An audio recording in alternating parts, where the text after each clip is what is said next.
यादव जी, बहुत स्वागत है आपका। आवाज आ रही है आपको? स्वागत कर दिया नमस्ते जी पप्पू यादव जी, तेजस्वी यादव का बयान भी सामने आ गया है, कई सारी बातें आ गई हैं, लेकिन आज पप्पू यादव क्या कहना चाहेंगे? इतना बड़ा पॉलिटिकल करियर, आपने सब कुछ दांव पर लगा दिया, लेकिन आखिरकार आपको क्या मिला पप्पू यादव जी? हमको मिला इस देश और दुनिया में किसी को नहीं मिला। 130 करोड़ जनता की भावना, उसका जज्बात, उसका सेंटिमेंट, सीमांचल कोसी का बेटा बनने, बिहार का कर्मयोगी बनने का सौभाग्य प्राप्त है। हमें एक सेवा और सेवक के रूप में दुनिया जानती है, मदद और न्याय के प्रतीक लोग जानते हैं। और बहुत क्लियर है, मेरे संघर्ष को आज आप लोग भी प्यार करते हैं। सारे मीडिया, सारे लोग की उम्मीद है कि पप्पू जरूर सदन में रहे। मैं एक छोटा सवाल करना चाहता हूं पप्पू जी आपसे, और आप अपनी बात कंटिन्यू करिएगा, क्योंकि आपने कहा कि मुझे लोगों का प्यार मिला, बिहार की जनता का प्यार मिला। लेकिन पप्पू यादव जी, ये देखिए, मैं तस्वीर देख रहा हूं, बाढ़ में आप लोगों की मदद कर रहे थे, कोरोना के टाइम भी आप लोगों की मदद कर रहे थे, आपने सब कुछ दांव पर लगा दिया, और आपको एक उम्मीद थी कि पूर्णिया से आप आएंगे मैदान में। तो क्या ये धोखा नहीं हुआ पप्पू यादव जी? पार्टी का भी विलय हो गया, आपको भी शामिल कर लिया, लेकिन आखिरकार कुछ नहीं दिया। मैं पहले भी कह चुका हूं, बात बिल्कुल सही है। जनता की जो राजनीति, एक है सेवा, एक है मदद, एक है परिवार, एक है राजनीति, एक है विचारधारा, एक है व्यक्ति। देखिए, मेरे लिए सत्ता सियासत बहुत डिफरेंट है, विचारधारा बिल्कुल डिफरेंट है। आप भी जानते हैं कि पटना के बाढ़ में मेरा ब्लड पूरा जहर हो गया था। कोरोना में हम मर सकते थे, खत्म हो सकते थे, मुंह में मास्क नहीं थी, 9 महीना सड़कों पर रहे, परिवार से दूर रहे और लाश तक उठाए, जेल में हम गए। लेकिन जिन लोगों ने पटना के बाढ़ में, जो एमएलए नहीं थे, जो कहीं नहीं थे, उन्हीं लोगों को जनता ने वोट दे दिया। जनता हमेशा, मैं मानता हूं इस बात को, कि जनता हमेशा जात पात की राजनीति में, हिंदू मुसलमान की राजनीति में, बैकवर्ड फॉरवर्ड की राजनीति में, सेंटीमेंट की राजनीति में फंसी हुई रहती है। जो दिखता है वही बिकता है, जो रियल में सच्चाई है उसको वो तो दिखता नहीं है, और सच्चाई को जनता समझ नहीं पाती है। लेकिन पप्पू यादव जी, आपने विलय से पहले लालू यादव से भी मुलाकात की, आपने राहुल गांधी को अपना नेता भी बताया, लेकिन आखिरकार मैं फिर पूछ रहा हूं कि आखिर आपको क्या मिला? आपने टिकट की बात कही थी, तो क्या पप्पू यादव टिकट ना मिलने के बाद अब घर पर बैठेंगे या कांग्रेस और महागठबंधन का प्रचार करेंगे? देखिए, 3 बात समझिए भैया। 5 बार हम सांसद रहे, एमएलए रहे हैं, 6 बार, 7 बार मेरी माँ चुनाव लड़ी, 32,000 से हारी। हम कभी पूर्णिया से हारे नहीं। हमारे पिताजी भी एमपी का चुनाव लड़े थे मधेपुरा से। जूरी कोर्ट थे मेरे दादा, आजाद हिंदुस्तान से लेके अभी तक हमारे परिवार के लोग वहाँ मुखिया हैं, दादा थे, पिताजी थे, सब लोग थे। अब एक लंबा संघर्ष 40 सालों का, एक लंबा सेवा और मदद, बचपन से लेके परिवार का। मेरा घर मधेपुरा, मेरी जिंदगी पूर्णिया, मेरा इमोशंस, मेरी फीलिंग, मेरा एक जज्बाती रिश्ता, जिसको आप ये कह सकते हैं कि भगवान और भक्त का जो रिश्ता है, वही पूर्णिया के बीच सीमांचल। पप्पू जी, आपने एक बड़ी अच्छी बात कही कि मेरा घर मधेपुरा और मेरी जिंदगी पूर्णिया, लेकिन जिंदगी पर आपकी थोड़ी जिद है पप्पू जी। मधेपुरा से फिर क्यों नहीं चाहते हैं आप? लड़ लीजिए।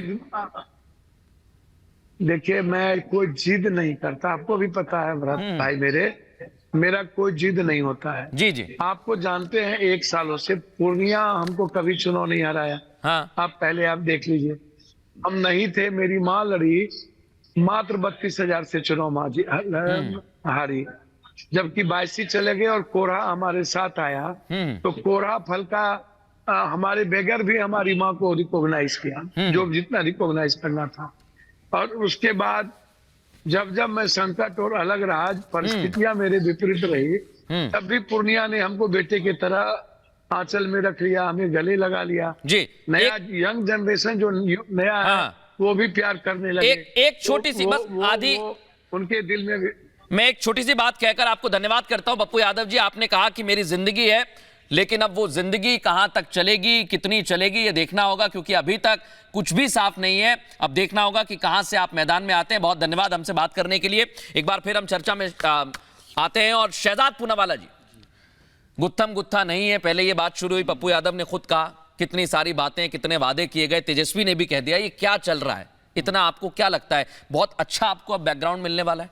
देखिए, पहले एक लाइटर नोट पे एक बात कहता हूं कि पहले एक पप्पू ने कांग्रेस को बर्बाद किया और आज कांग्रेस ने एक पप्पू को बर्बाद किया। मतलब पूरा साइकिल पूरा हो चुका है। एक पप्पू ने कांग्रेस को बर्बाद किया, दुष्यंत जी देखिए एकदम ध्यान से सुन रहे हैं, और एक कांग्रेस ने पप्पू को बर्बाद किया। तो पप्पू का हिसाब किताब पूरा किया कांग्रेस ने। अब दुष्यंत भाई जो है, देखिए उनके चश्मे का पावर बढ़ाना पड़ेगा। ये कहते हैं गुत्तम गुत्ता कहाँ है। ये संजय निरुपम कहते हैं कि जो ऑफिशियल कैंडिडेट है वो खिचड़ी चोर है। यूपी में आरएलडी भाग गई, रामपुर आजमगढ़ की स्थिति में बताना नहीं चाहता। जम्मू कश्मीर में ओमर अब्दुल्ला तलाक दे गए। बंगाल में दीदी बोली जाओ यहाँ से, 40 नहीं आने वाली। केरल में बोलते वायनाड छोड़ो, रायबरेली अमेठी जा नहीं पा रहे। पंजाब में बोले एक थी कांग्रेस, बेईमान कांग्रेस। और फिर जाकर देखिए बिहार में तो मुख्य संयोजक छोड़ गए। कर्नाटका में 5 विधायक आप ही के ऑफिशियल कैंडिडेट के खिलाफ बगावत कर गए। हिमाचल प्रदेश की अध्यक्षा लड़ना नहीं चाहती चुनाव मंडी से, क्योंकि मंडी के बारे में क्या बोला है। दुष्यंत जी तो ऐसी भाषा इस्तेमाल नहीं करते। तो दुष्यंत जी ये गुत्थम गुत्ता नहीं है तो क्या? और मैं आपको एक लास्ट बात बताता हूं। दुष्यंत जी जितना भी मुस्कुराया आज, तो वैसे उनके लिए बहुत कष्ट भरा दिन है। देखिए एनडीए में क्या है, मिशन और विजन है। हम देश के लिए काम कर रहे हैं, 10वें से 30वें स्थान पर ले जाना है, 25 करोड़ लोगों को गरीबी से निकालना है। इनके यहाँ क्या है, एम्बिशन, करप्शन और commission and politics of abuse and division. और इसीलिए इनके पास केवल कंफ्यूजन है। महाराष्ट्र से लेकर बिहार तक, उत्तर प्रदेश से लेकर केरल तक, जम्मू कश्मीर से लेकर ये हर जगह पर ये प्रदेश में कुश्ती, दिल्ली में आकर दोस्ती का ढोंग, ये जनता ने नकारा है। तो ये जितना छिपाए, मैं इनसे पूछना चाहता हूं। अच्छा, एक छोटा जवाब भी देना चाह रहे हैं दुष्यंत जी। इसके बाद में अनुराग भदौरिया आपके पास आ रहा हूं तुरंत। सवाल है दुष्यंत जी, हाँ, रख दीजिए, दोनों को ले आइए सामने। हाँ, नहीं, खिचड़ी चोर है कौन? सवाल का स्वागत। कौन खिचड़ी चोर है? नाम बताइए। खिचड़ी चोर कौन? नाम बताइए दुष्यंत जी। संजय निरुपम झूठा है क्या? देखिए, आपने इसके बाद तुरंत अनुराग भदौरिया। हाँ, कौन है ये वक्त बताएगा, लेकिन आपने कई चोरों की उद्घोषणा करी।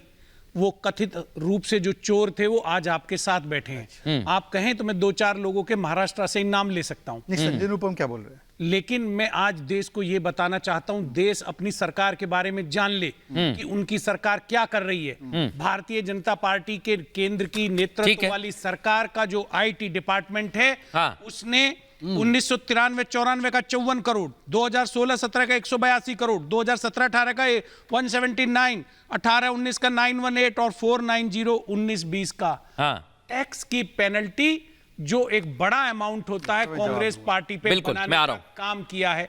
ये आज मजबूर हैं, पुराना रिकॉर्ड खंगाल रहे हैं। मैं टैक्स पे भी है कि ये सशक्त टैक्स पे दुष्यंत जी मुकाबला नहीं हो सकता। टैक्स पर मैं शहजाद से जवाब लूं, उसके पहले एक एक मौका सबको दे देता हूं।